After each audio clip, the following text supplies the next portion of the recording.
what America was and what it can become. This is Liberty Town Hall. Thanks for being here today on Liberty Town Hall. My name is Greg Marshall. Have you checked out our website? I sure hope you will. It's libertytownhall.com, libertytownhall.com. Today, Dr. Gary Biggs is with us, and we're going to be having a good conversation today. I sure hope you'll stay and be a part of it. Dr. Biggs, thanks for coming in again. Appreciate it. You're welcome. Thanks for having me. It's always good to be here. Glad to have you, my friend. Today we're going to discuss a little bit about America, and particularly about our culture, where we come from, where we're going, what we're doing. That's going to be the basis of the program today. And I really appreciate you spending some time. Dr. Biggs, you've studied on this issue quite a bit. Well, actually, my studies go back to when I was in, ready for this, secular school. When I was in grade school, we studied about how America was founded. There's some debate about who discovered it. It's named America, so Amerigo Vespucci or Columbus. But the founding of it was, I was taught from the very beginning that it was people who left one country to come to another, to find freedom of religion, to practice as they saw fit their faith, and that others were allowed to come here and to immigrate to our country and to become a part of our nation. And that's where the idea of the Great American Melting Pot comes from? I think so. Well, we kind of moved away from that. We're no longer a melting pot. I think we've become a salad bowl now, where once they were taught to assimilate, now they're taught to accumulate, and they want us to accommodate their religions, their lifestyles, their heritages. They want us all to be that for them when they're here, instead of what it used to be when America was building and growing and was the greatest nation in the world. It still is, but when it was growing that way, the idea was that people came and they didn't want America to bend to them. They wanted to become a part of the American ideal, what was going on, and we're seeing that diminish now. Well, you know, I talked to a lawyer that, gosh, I guess a week or two ago, and he had made mention to me that there's changes in, and has been for a long time, and he used a lawyer firm to, or the teaching of lawyers in universities. He had said that lawyers are actually taught international law now, that they're not even taught constitutional law anymore. So we don't even have an appreciation of what we have, or maybe in post tense had in this country. That may be fact. I wasn't aware that they were taught international law. I knew there was leaning towards and wanting to bring international interpretations of laws or consideration for other heritage laws to America, the judicial system, when courts are trying cases and things now. But I think that's very dangerous. I think we're going to find ourselves under Sharia law if we're not careful. There's a movement in several states, some have already passed it, to outlaw Sharia law being used in their court system or for any kind of law enforcement. And yet, people come out and start saying, oh, this is racist that you're doing that. Are you kidding me? What kind of agenda says that you have to support American laws and American courts, period, and then if you don't, that's considered racism? That is outrageous. They have to understand, if you come to my house, I'm going to ask you to take the shoes off at the door. If you don't, I may say, well, you can just leave. Now, that's not racist, that's not hedonist, that's not anything. That's the fact that my wife doesn't want me tracking in, you tracking in across the floor and messing up the house. And so when they come to our country, it should be, okay, how do you want me to live? What's going on if they're coming here? Now, if they're, I'm not saying they can't practice their religion. They can. I believe they have the right. I spent 12 years in the military to ensure the fact that people had the right to practice their religion. But that doesn't mean I cannot, well, let me back up. That doesn't mean I can force my religion on them, nor can they force it on me. I think I have an opportunity to share it, as they do too, but we're watching that step away and become lessened of melding into America and contributing to America, rather than, okay, what can America give me when I get here? That's some powerful stuff. We've got a lot more to talk about here today, and I hope you'll stick around. libertytownhall.com. Are you a small business reaching out to a national audience or an established company seeking more exposure? Place your ad on Liberty Town Hall and reach up to 46 million homes nationwide. Call now for a quote.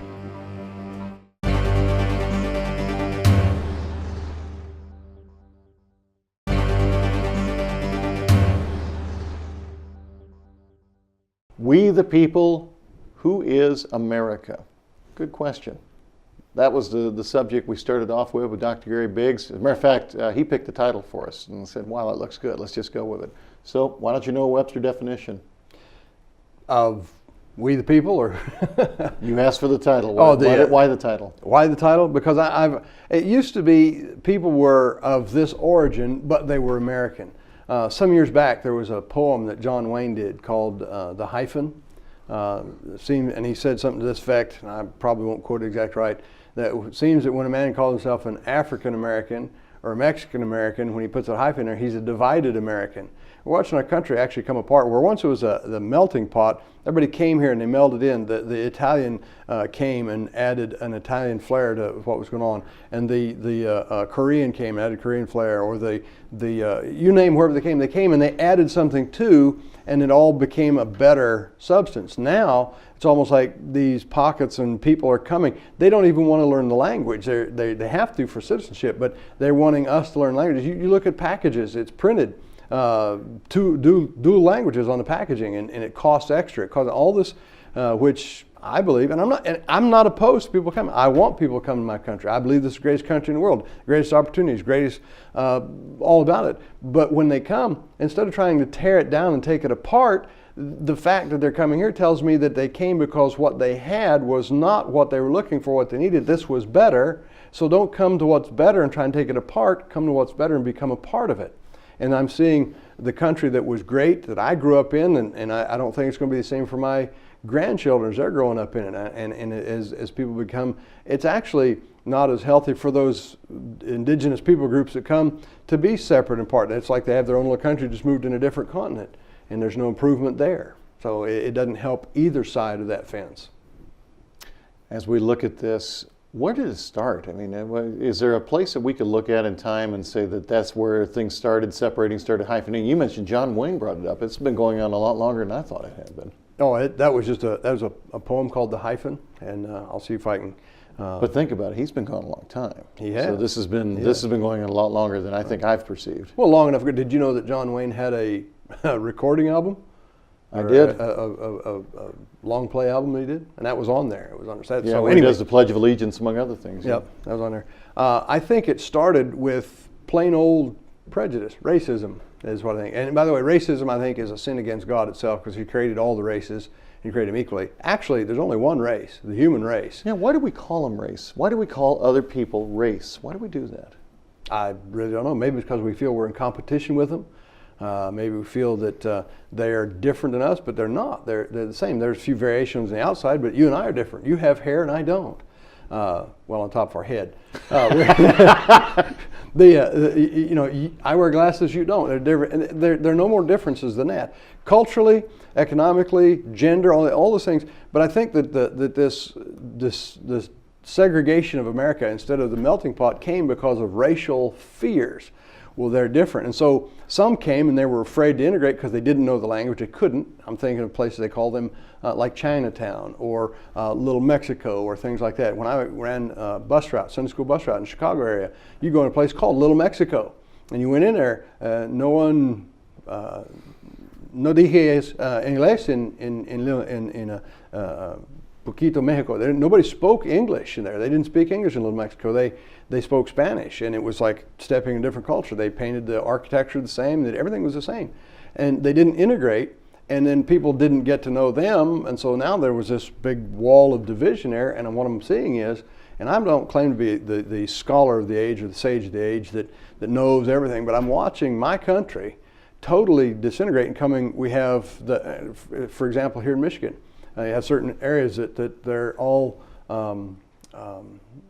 Islamic. And they want the whole city to search culture that way. And you touched on a while ago about a different law, Sharia law. I touched on it and brought up. And they're wanting their own set of government, their own things there. And I think that's bringing us further and further in this racial division. And it's bringing the segmented pockets. Some because they did not know language to integrate with, and we failed to teach them. Some because we're afraid to bring them in because they're different. Where we go from here is going to be very interesting as far as trying to get this figured out, because can a house what is the scripture verse? House divided against itself? House divided against itself cannot stand. Is that where we're at? It sure feels like we are. It's getting there. I believe so. It's fearful for me anyway. And I don't live in fear, but I don't mean fearful like I'm scared. Oh, it's going to, whatever happens, I trust in God. The Bible says it's just to live by faith, but I am afraid for my grandchildren that their country is not going to be what I've known and you've known. Can I stop you on that just for a second and ask you on that question? We've heard, and I think we pick up that term, I'm fearful for my grandchildren. You and I both have some grandchildren, and so we understand the logic of this. But when I hear the phrase, I'm fearful for my grandchildren, I think we're almost, at this point in society, I wonder if we're making a mistake, and to this extent, I think we need to be fearful for ourselves, because I think it's here now. It's happening right. I mean, this stuff is moving at a faster clip than, who knows where it's going to be by the time our grandchildren are here, if it is going to be. Well, that's the only reason I'm saying. I think a lot of people, if we use that term, think that it's off into the future and they slow down on working hard. No. Oh, Greg, that's exactly what I mean. I'm fearful for them because if we don't do it now, it's here now. If we don't do it now, if we don't take care of something now, there is no hope for them to do that. We, I believe, have the last chance, the last vestige to do something to ensure that they can have a chance for their own generation to do something. Yeah, 5 years from now, maybe way too late. Mm-hmm. Let's continue when we come back. More conversation on the way. Appreciate you being here today. It's Liberty Town Hall. Hello, my name is Glenn Wilson, host of Liberty Town Hall. I'm reaching out to all the members of the Tea Party all across the country. We are faced with a liberal media that just will not talk about the issues that are facing America today with any honest or straightforward candidness to it. The show has been built for you, the Tea Party people, to have a voice in the media. We cover over 230 stations across the country, prime time, both coasts. I'm asking you to call us for your material that you want to talk about, but also I'm asking you for your help. We need sponsors of the show in order to keep this airwave network going.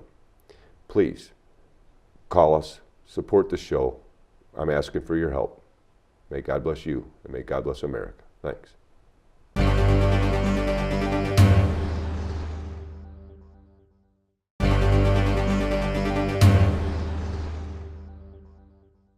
We're talking about America. Who are we? And also, we're talking about where we're going as well. Appreciate you being here at Liberty Town Hall. We are back with Dr. Gary Biggs as we continue the conversation right now and really look into that question. It's a deeper question if you're just tuning in than what I think you'll expect. Dr. Biggs, where does all this lead as far as, we were talking about the melting pot at one time, and it seems like we've changed to the salad bowl. That was a pretty good analogy, actually. Well, I remember when I was growing up, my mom would make stew from time to time. She called it smelting. I found out since when I lived in Alaska that smelting is a type of catching fish, but she talked about stewing it or melting it down and working together. America used to be a melting pot. People came and all became a part of that, and they brought their various backgrounds with them, and it added flavor, added zeal, added dimension to it. But we're watching now, and I think instead of being the melting pot, we're all coming together and becoming one flavorful, healthful gain. It's becoming the salad bowl. Here's a little tomato and here's a piece of lettuce. Here's the difference being the stew was healthy and caused you to grow and be enlarged, but salad's used when you want to diminish and small and diet. And I think we're seeing great harm come to our country because we're trying to trying to segregate into different pockets that actually brings less productivity than more. The general practitioner used to be when you got sick, you went to the doctor. He, runny nose, cuts, abrasions, whatever, he took care of it. Now everybody specializes. There's very limited thing they can do, and it costs more to do. And I think it's a hurt to our country. Well, at least we're not talking about dietary issues itself. Yeah. I was afraid you were going there for a second. We could use some dietary issues in America. We are obese. We're fat. We are indeed. So with that analogy, where does that lead a country? I mean, is there examples in history of where that leads, or is this something all new and uncharted territory? I mean, what are we seeing? I haven't studied it demographically as far as other nations or countries, but just looking at our own, as I see them pulling apart and segregating, it's almost like we're setting up for not a civil war, but many internal wars, because this group, as opposed to, if they were nationally at odds in their own countries, they're coming here, now they're at odds in our country. And some of those divisions come. I'm not trying to be educated in all this, but the Tong, the Oriental gangs would come, and organized crime, and you got this one, and they're all that comes with them when we do this segregated salad bowl instead of the congregated melting pot. And I haven't looked at all the other nations to see what happens. I haven't looked to see if there's precedent set or things that way. It's just I'm watching our country begin to diminish, and as a pastor, I'm thinking, what can I do? Where are we at? How can I fix what's going on? And I don't see any good coming of the continual segregation of our country. It's just taking it apart instead of coming together. For some reason, Iraq came to me pre the second Gulf War, when there was distinct Shia, Sunni, and Kurds. And it sounds like you're talking about that even on a grander scale, where instead of 3, you might have 20, you might have 30 different factions, and, Right. and basically almost probably not this bad, but almost a warlord-like society is maybe the eventual outcome of something like this. No, in some cases it is warlord situation. We got this group trying to run their own little mafia setup here, and this one over here, and this one here, and so that is promulgating it. Used to be that the one of the largest gangs in America were Latin Kings. Now you've got some from Jamaica and some others that are coming, and so I think we're, instead of cohesing, we're letting ourselves be played with this race card. Well, that race doesn't like this race and this race here, and so instead of coming together and cohesing, it's like water and oil. We're separating apart, and that's not going to be good for us. It cannot be. Sounds like what Martin Luther King was trying to accomplish has gotten worse, not better, just in a different context. And I think it begins, the correction begins when I stop and say, hey, you know what? How can I help you? I have to change from my internal. Black Fridays in America are indicative of a godlessness that's coming. I'm going to shoot you to get your parking spot so I can go in and get a deal for me, for my stuff. We have to come away from some of the selfishness. I've actually coined a phrase called selfism. Selfism. Selfism. It goes beyond selfishness. It's like narcissism on steroids. Selfism is a whole philosophical mindset about self and my thoughts over God's and this and that, and it goes beyond just selfishness. But if we don't get marching away from that and start being a little bit more like the Bible says, do unto others as you would have them do unto you, instead of you need to do to me what I want done and how I want it, until we become a little less selfish, we're going to see a lot more of this. Boy, we've got a big problem on our hands. There's no argument on that. And do you see any signs of this changing at all? I mean, have we woke up a little bit? Is it just, or have we got a long way to go? I see hope in some pockets and places. I help with a national endeavor called the God Save America conferences, revival conferences, and I get to see some places where they're beginning to be some of this stepping away from segregation. Some of that, this or that. So do I see it? I see little glimmers of hope in it, and hopefully we can see more of that begin to grow and nurture as a revival itself. Well, that's what we got to keep fighting for, because this game isn't over and we're not done. So where there's life, there's hope, and let's continue at it. There's more to talk about. We'll wrap up today's conversation when we return. Thanks for watching today. It's Liberty Town Hall. Are you a small business reaching out to a national audience or an established company seeking more exposure? Place your ad on Liberty Town Hall and reach up to 46 million homes nationwide. Call now for a quote.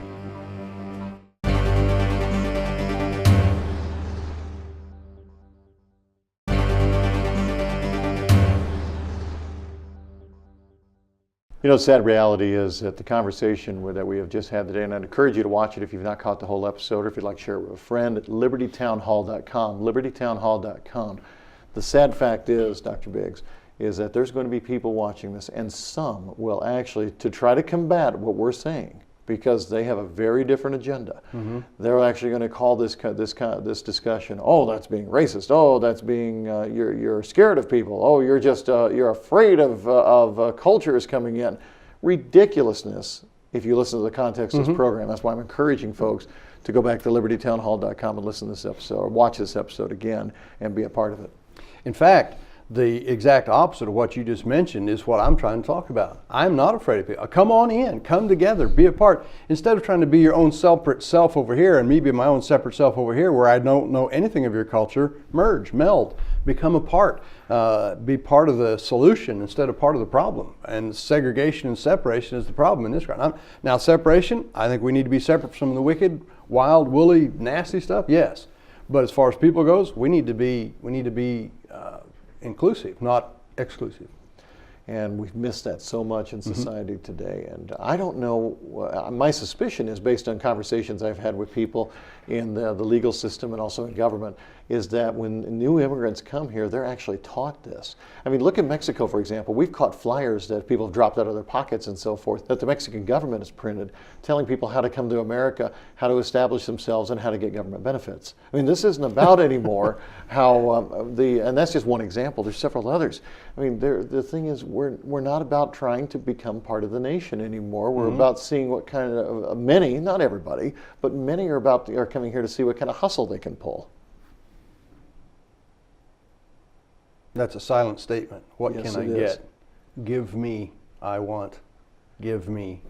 So it's not just Americans that are like this. I mean, we're talking about the whole world is becoming a give-me society. Look what's happening in Greece and many parts of the European Union right now, where you're having people, austerity measures to try to keep the governments from collapsing are being met with violent protests, very violent protests. People want what they want when they want it. Give me my toys, give it to me now. Help me to have what I want to have, and don't you dare try to take away from me. Take it away from somebody else, but don't take it out of my house.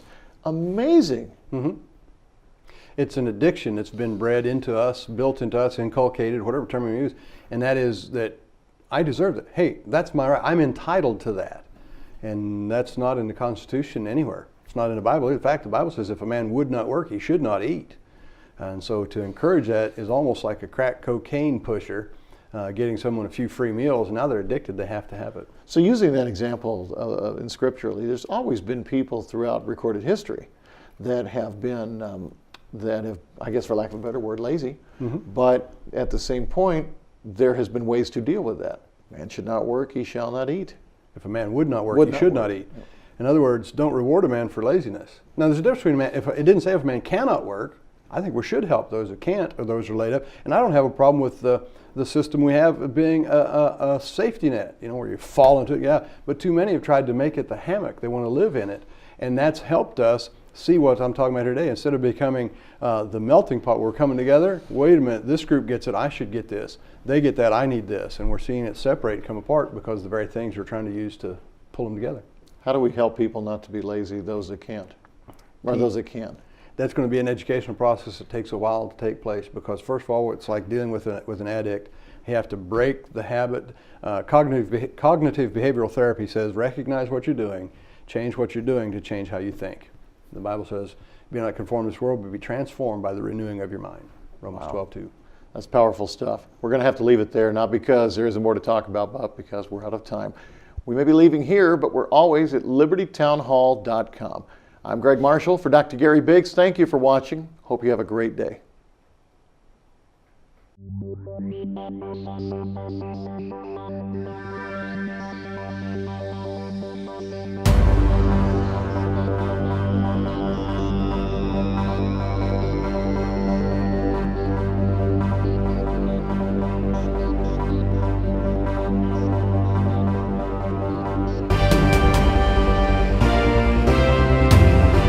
The good education of youth has been esteemed by men in all ages as the surest foundation of the happiness both of private families and of commonwealths. Almost all governments have therefore made it a principal object of their attention to establish and endow with proper revenues such seminaries of learning as might supply the succeeding age with men qualified to serve the public with honor to themselves and to their country. Benjamin Franklin, Proposals Relating to the Education of Youth in Pennsylvania, 1749.